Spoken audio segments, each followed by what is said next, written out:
তাহলে রিজিক নিয়ে এত টেনশন করার কি আছে ভাই? টেনশনে কিছু আছে? কার কাছে রিজিক? আল্লাহ লিখে রাখছেন না? ইনশাআল্লাহ এর বাইরে কিছু হবে না। অতএব এত দুশ্চিন্তার কিছু নাই, জীবনকে নিয়ে এত দুশ্চিন্তার কিছু নাই। জীবনটাকে কোরআন সুন্নাহর আলোকে এনজয় করেন। কোরআন সুন্নাহকে দিয়ে জীবনকে এনজয় করা যায়। কোরআন এবং সুন্নাহর আনুগত্যের মধ্য দিয়ে আপনি জীবনকে উপভোগ করেন, টেনশন করার দরকার নেই। মনে রাখবেন, আল্লাহ যদি আপনার সাথে থাকেন এবং আল্লাহ যদি আপনাকে কবুল করেন, পৃথিবীর কোনো শক্তি নাই আপনাকে টলাবে।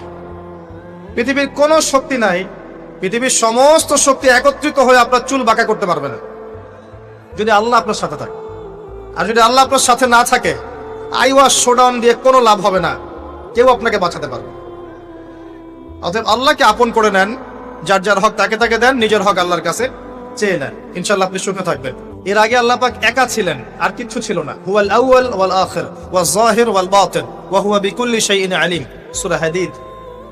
আল্লাহ পাক একা ছিলেন, কোনো কিছু ছিল না, আল্লাহ একা ছিলেন। আবার কোনো কিছু যখন থাকবে না, আল্লাহ একা থাকবেন। কুল্লু মান আলাইহা ফান ওয়া ইয়াবকা ওয়াজহু রাব্বিকা যুল জালালি ওয়াল ইকরাম। এই বিষয়ে কোনো দ্বিমত আছে? এরপরে আল্লাহ পাক সৃষ্টি করেছেন আরশে আজিম। কি সৃষ্টি করেছেন? বিশাল আরশ, যার ছায়ায় আল্লাহ পাক কিয়ামতের মাঠে 7 শ্রেণীর মানুষকে ছায়া দিবেন। 7 শ্রেণী: 1, ন্যায়পরায়ণ বাদশা, যেটা এই বিশ্বে খুঁজে পাওয়াটা পূর্ণিমার চাঁদের মতো। 2, সেই যুবক যে তার পুরো যৌবনকাল আল্লাহর পথে ব্যয় করেছে। এটা সুযোগ আপনার সামনে আছে, আপনি লুফে নিতে পারেন, এই সুযোগটা আপনার সামনে আছে। 3, ওই ব্যক্তি যার কলব বা অন্তর মসজিদের সাথে ঝুলন্ত থাকে, টিকটকের সাথে নয়, মসজিদের সাথে ঝুলন্ত থাকে।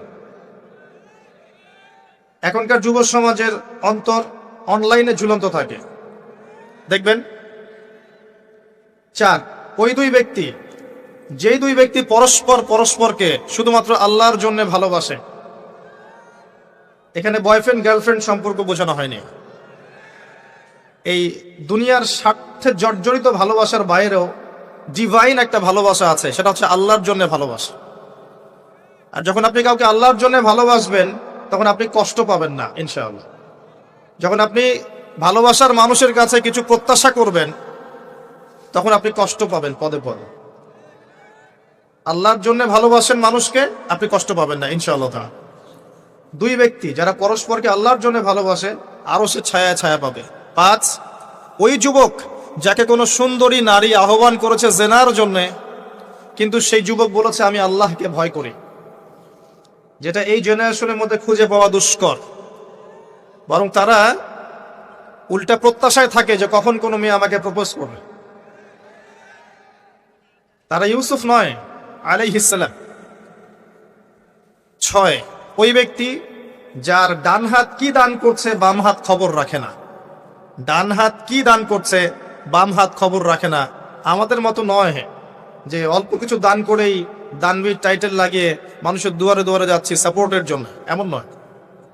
7, ওই ব্যক্তি যে নীরবে নিভৃতে আল্লাহর কথা স্মরণ করে এবং আল্লাহর কথা স্মরণ করতে করতে তার চোখ দিয়ে অশ্রু প্রবাহিত হয়। এই 7 শ্রেণীর মানুষকে আল্লাহ রাব্বুল আলামিন তার ওই আরশের ছায়ায় কিয়ামতের মাঠে ছায়া দিবেন ইনশাআল্লাহ তাআলা। আমরা কি এই ছায়াটা পেতে চাই? অপশন আমাদের সামনে খোলা আছে।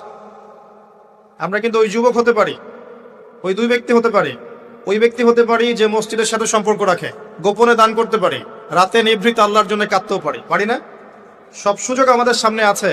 আল্লাহ চাইলে আপনি ন্যায়পরায়ণ বাদশাও হতে পারবেন ইনশাআল্লাহ, যদি আল্লাহ আপনার তাকদিরে লিখে রাখেন, এটাও সম্ভব। চলে আসেন আরশে আজিমের পরে আল্লাহ পাক সৃষ্টি করেছেন কলম, এবং কলম সৃষ্টি করে আল্লাহ পাক পুরো মহাবিশ্বের তাকদির লিখেছেন। পৃথিবীর শেষ দিন পর্যন্ত কি হবে না হবে, খুঁটিনাটি বিষয়, এত খুঁটিনাটি যে আল্লাহ পাকের ওই লিখার বাইরে পৃথিবীতেও কোনো আযাব গজব আসে না। যা লিখা আছে ওটাই আসবে। পৃথিবীতে যা আসছে, যে আযাব, যে বিপদ, যে বালা মুসিবত গুলো আসছে আসমানি এবং জমিনের, এগুলোও আল্লাহর কাছে লেখা আছে। বলেন সুবহানাল্লাহ। এমনকি এই পৃথিবীতে কতজন মানুষ এসেছে, চলে গেছে এবং আসবে, এই হিসেব আল্লাহর কাছে আছে। চিন্তা করতে পারেন, পৃথিবীতে কত মাখলুক আছে, হিসেব আল্লাহর কাছে আছে। এই মহাবিশ্বে কত গ্যালাক্সিজ আছে, গ্রহ নক্ষত্র আছে, আল্লাহর কাছে হিসেব আছে। পিঁপড়া কতটুকু আছে, এই পৃথিবীতে, এটা আল্লাহ জানেন কতগুলো আছে। সমুদ্রের নিচে কি আছে আল্লাহ জানেন। প্রতিটা বিষয় মহাবিশ্বের লিখিত হয়ে গেছে। এখন যে আল্লাহর কাছে সব লিখিত আছে, সেই আল্লাহ কি আমার রিজিকের মালিক নন? তাহলে রিজিক নিয়ে এত টেনশন করার কি আছে ভাই? টেনশনে কিছু আছে? কার কাছে রিজিক? আল্লাহ লিখে রাখছেন না? ইনশাআল্লাহ এর বাইরে কিছু হবে? হবে না। অতএব এত দুশ্চিন্তার কিছু নাই। জীবনকে নিয়ে এত দুশ্চিন্তার কিছু নাই। জীবনটাকে কোরআন সুন্নাহর আলোকে এনজয় করেন। একটা বই আছে না, এনজয় ইওর লাইফ, বইটা পড়েছেন? কোরআন সুন্নাহকে দিয়ে জীবনকে এনজয় করা যায়। কোরআন এবং সুন্নাহর আনুগত্যের মধ্য দিয়ে আপনি জীবনকে উপভোগ করেন। টেনশন করার দরকার নেই। মনে রাখবেন, আল্লাহ যদি আপনার সাথে থাকেন এবং আল্লাহ যদি আপনাকে কবুল করেন, পৃথিবীর কোনো শক্তি নাই আপনাকে টলাবে। পৃথিবীর কোনো শক্তি নাই, পৃথিবীর সমস্ত শক্তি একত্রিত হয়ে আপনার চুল বাঁকা করতে পারবে না, যদি আল্লাহ আপনার সাথে থাকে। আর যদি আল্লাহ আপনার সাথে না থাকে, আইওয়াস শোডাউন দিয়ে কোনো লাভ হবে না, কেউ আপনাকে বাঁচাতে পারবে। অতএব আল্লাহকে আপন করে নেন, যার যার হক তাকে তাকে দেন, নিজের হক আল্লাহর কাছে চেয়ে নেন, ইনশাআল্লাহ আপনি সুখে থাকবেন।